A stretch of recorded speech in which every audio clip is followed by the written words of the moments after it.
Oh, right, the troll is back.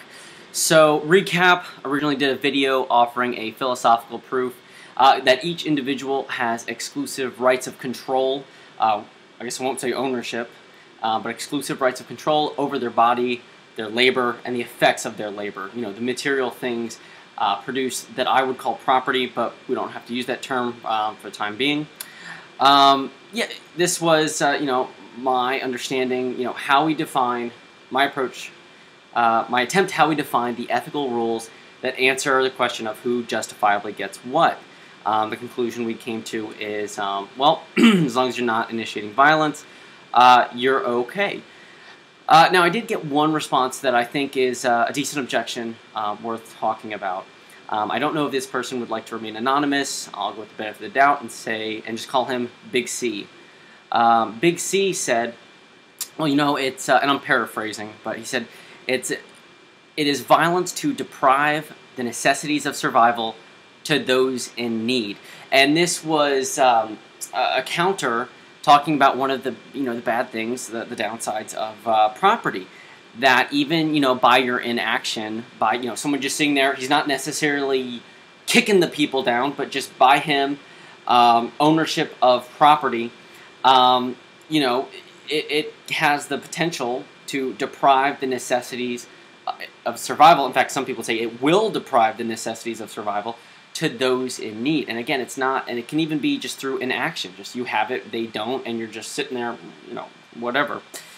So yeah, this was presented not with a philosophical proof to back it up.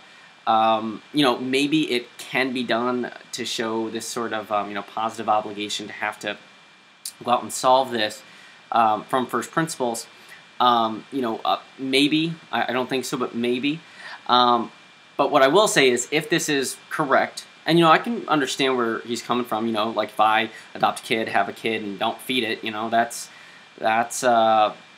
I would agree that's violence, that's terrible, that's, you should be able to use force to take a child away in that situation.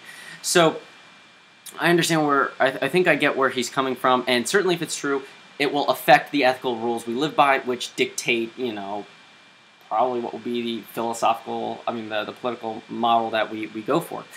Okay, so let's give that a shot, take it for a test drive. I'm sorry I didn't do it before, but, let's take a stab at it now. First thing to keep in mind is that ethical rules are rules that can be enforced. It's what you can use force, violence to stop. So you can do this against murder, theft, rape, etc. You can jump in to stop the initiation of violence. Self-defense is completely valid. So if we're expanding that definition of initiation of violence, of the act or lack of act that deprives the necessity of survival to those in need, then all right, let's, this has to be enforceable for it to be an ethical rule. Otherwise, we're just talking about virtue. Like, it's a virtue to be generous. It's a virtue to be productive. You can't enforce productiveness. You can't force people to make stuff. You can't force people to be honest. You can only say, like, well, you're not honest, so I'm not going to hang out with you. You handle that by ostracism. But we're talking about things that are enforced. And this, as initiating violence, it's, in the context, we can initiate violence to stop this from happening. Take what we need to provide the necessities of survival to those in need. Okay, so we need to apply it universally, of course. It doesn't just apply to one person and not another, one geographic zone and not another, whoever you are, wherever you are. So, Big C, let's start with you. I'm assuming by the frequency of your posts that you have a computer. I'm assuming you have an internet connection that you pay for. I'm assuming you have more than, 3 pairs of underwear, 3 pairs of shirts, more than a couch, and more than one table. I'm assuming maybe you have a TV. Most people do. I'm assuming you have one, maybe even an Xbox, which, it's cool. I like Xboxes. They're fun. But my point is, I'm assuming that you have a surplus above the bare necessities of survival. Now, I don't think you could disagree with the fact that there are people out there who are in need of the necessities of survival, whether it's food, water, shelter, Band-Aids, medicine, you have Band-Aids. So, wouldn't it conclude, and let me know if I'm missing anything here, but wouldn't it conclude that if every day that you retain exclusive rights of control of what you possess, you are depriving those uses from going to those in need? You know, if you are above the bare necessities while others are below, doesn't that mean, even by your inaction, you're just doing your own thing, you're not forcibly kicking them down, but by your inaction, you are depriving them of the necessities of survival. I mean, people need stuff. Without it, they starve. People are starving now.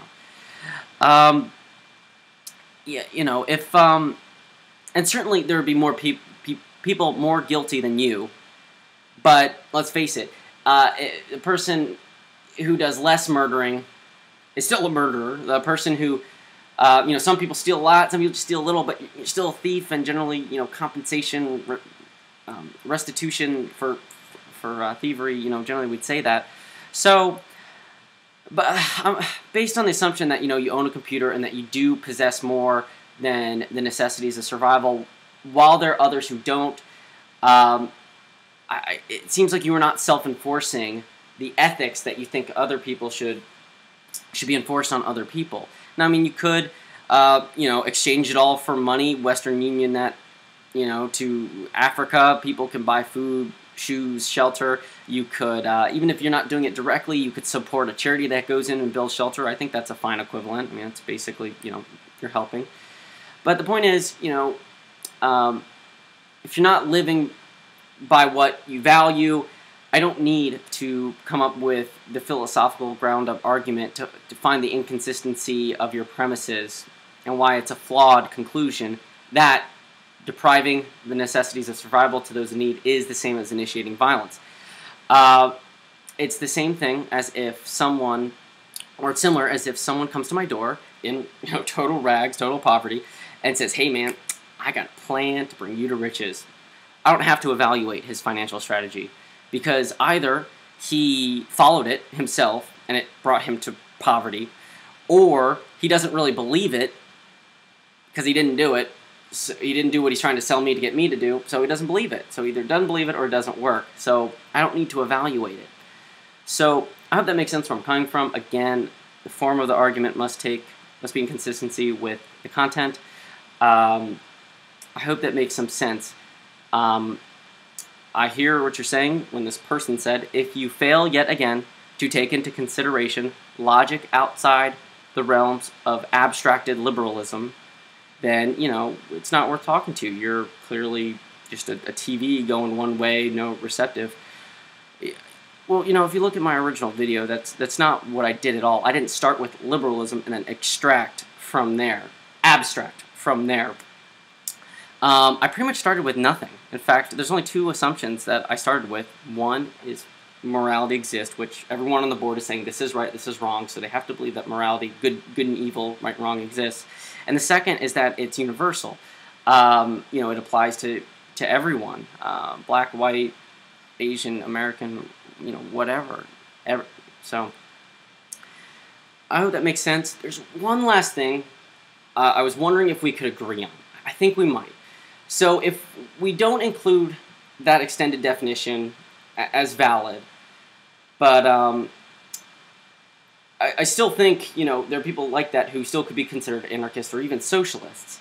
And I say that because I was reading the AFAQ, used a generic term written by a socialist anarchist, some variation, and he's talking about are individualist anarchists, and he says, well, they most certainly can be.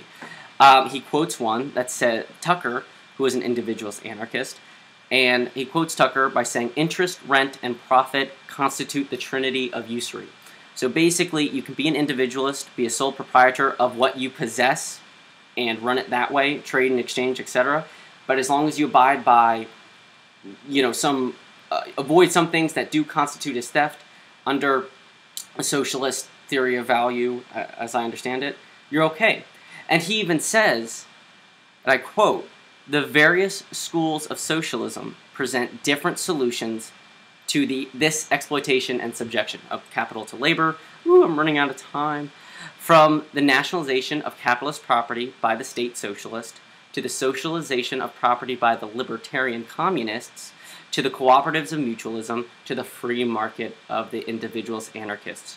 All are seeking, in one way or the other, to ensure the end of domination and exploitation of labor by capital. So again, as long as you're applying by the NAP, don't steal, don't murder, don't rape. And again, steal means interest, rent, and profit because, by the labor theory of value, I'm sure you guys get that. We're okay. There's still the virtue of generosity, but that expanded definition of initiating violence does not hold. I'm wondering if we could use that as a stepping stone to at least come together, agree for the moment. Let me know what you think. This is the Troll, signing out.